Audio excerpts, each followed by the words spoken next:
कौन जीतेगा?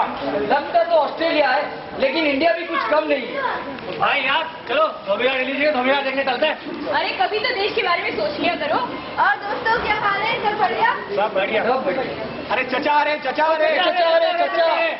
राम राम चचा। राम राम भाई, राम राम। इस बात पे डिस्कशन चल रहा है। बस कोई बॉलीवुड क्रिकेट बस यही चल रहा है। बोल तो ऐसे रहे हो जैसे ये तुम्हें कुछ खाने को दे रहा हो। देश के मुख्य मुद्दों से तो तुम्हारा ध्यान ही भटक गया है। अरे बेटा, अखबार पढ़ते हो? पढ़ते तो है चाचा।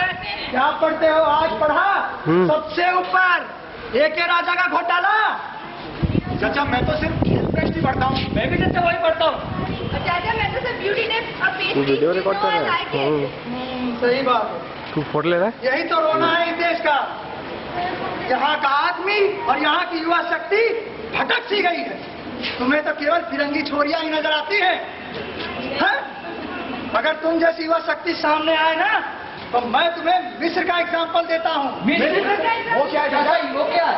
देखो, मिस्र एक देश है जहाँ पर भ्रष्टाचार को रोकने के लिए 10 लाख लोग सड़कों पर आ गए। वहाँ जंग सी छिड़ गई, लोग मर रहे हैं। बताओ, वहाँ की सरकार हिली? हिली चाचा, जरूर। और अगर तुम युवा शक्ति सामने आओगे तो यहाँ की सरकार हिलेगी कि नहीं हिलेगी? जरूर हिलेगी चाचा, जरूर हिलेगी। तुम्हें वोट का अधिकार दे रखा है? नहीं दिया? दिया है चाचा, जरूर दिया है। चाचा मैंने वोट दिया, सरकार बनाई, लेकिन वो तो कुछ कर ही नहीं रही है। वो तो निकम्मी है। अरे बेटा, आज मैंने अपने बेटे को 100 रुपए देकर सब्जी मंडी भेजा था सब्जी लाने के लिए। वो 2 ढंग की सब्जियां भी नहीं ला पाया। ऐसा क्या हुआ चाचा? महंगाई जानते हो? महंगाई कौन नहीं जानता चाचा। 90 रुपए किलो दाल, 80 रुपए किलो प्याज। अरे प्याज कभी लाया है? नहीं चाचा, प्याज तो कभी नहीं लाए। कहाँ से लाओगे? ये प्याज थोड़ी है, ये तो गरीब जनता के काजू बादाम है। काजू बादाम और क्या? वो क्या? इतनी महंगाई में काजू बादाम कहाँ नसीब होने वाले?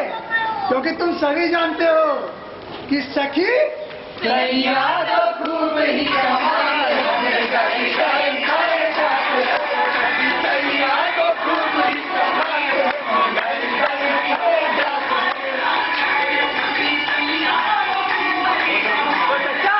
हम अपना नेता कैसे चुने? क्या हम अपना नेता कैसे चुने? अरे भाई, तुम्हारे अंदर कोई लीडरशिप नाम की चीज है भी कि नहीं? कि बस खाली पीली किताबें पढ़कर ही जिंदा रहना है? जिंदगी में कुछ करना है कि नहीं? करना है चाचा, करना है। क्या करना है? बस वही चाचा, आखिर जॉब करेंगे और एक आम आदमी की तरह जिंदगी जीनी है। अगर हम ये सब करेंगे तो आखिर परिवार का भी क्या होगा? चंद्रशेखर आजाद और भगत सिंह ने अगर ये सोचा होता ना बेटा, तो आज ये देश आजाद नहीं हुआ था। आज भी तुम अंग्रेजों की लाठियां खा रहे होते। भ्रष्टाचार को रोकना है तो क्रांतिकारी बनना ही पड़ेगा। तो चाचा हम अपना नेता कैसे चुने? बेटा क्या बताऊं, नेता चुनने की बात करते हो। अरे तुम्हारे चुनाव जब तुम्हारे क्षेत्र में होते हैं तो वहां पर साफ छवि के निर्दलीय उम्मीदवार भी तो खड़े होते हैं। फिर तुम पार्टी देखकर वोट क्यों देते हो? उन साफ छवि वाले निर्दलीय उम्मीदवारों को वोट क्यों नहीं देते? बताओ। अच्छा ये बता दो तुम कि इस बार तुमने किस किस को वोट दिया?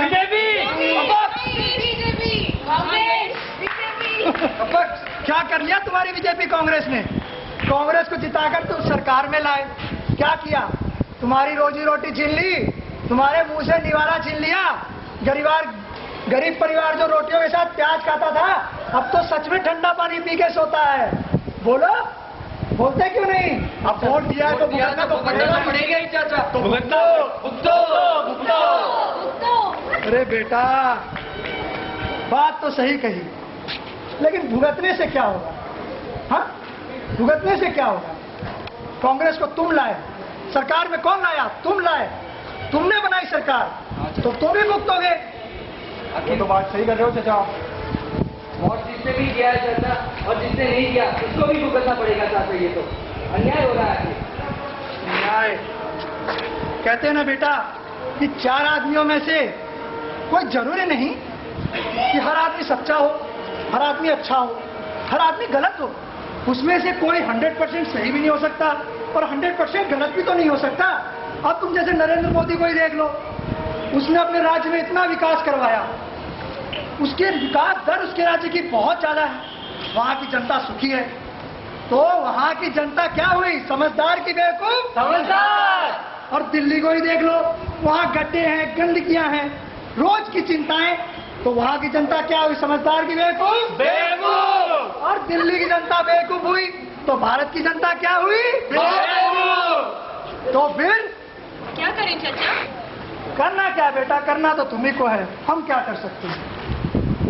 चाचा चाचा आप तो सॉलिड बोलते हो चाचा, आप तो सुल्तान मिर्जा की जैसे बातें कर रहे हो।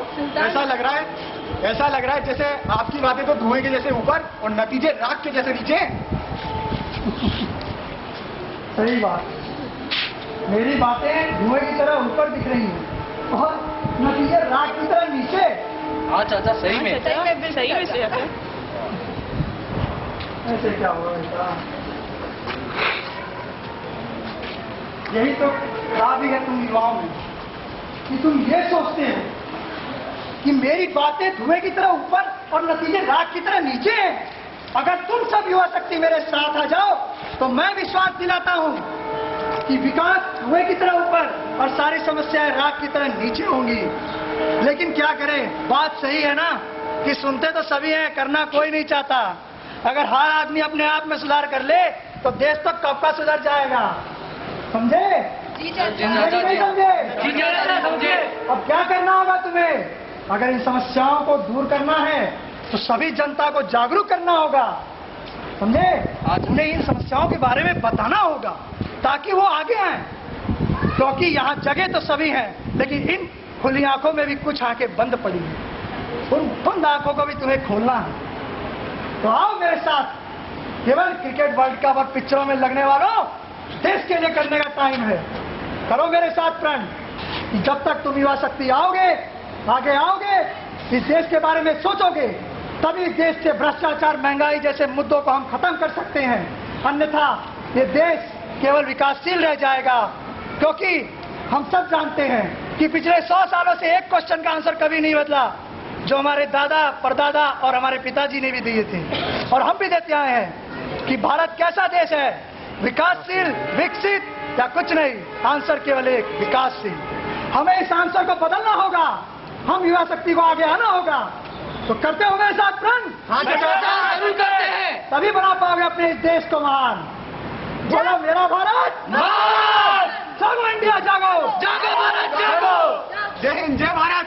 Thank you.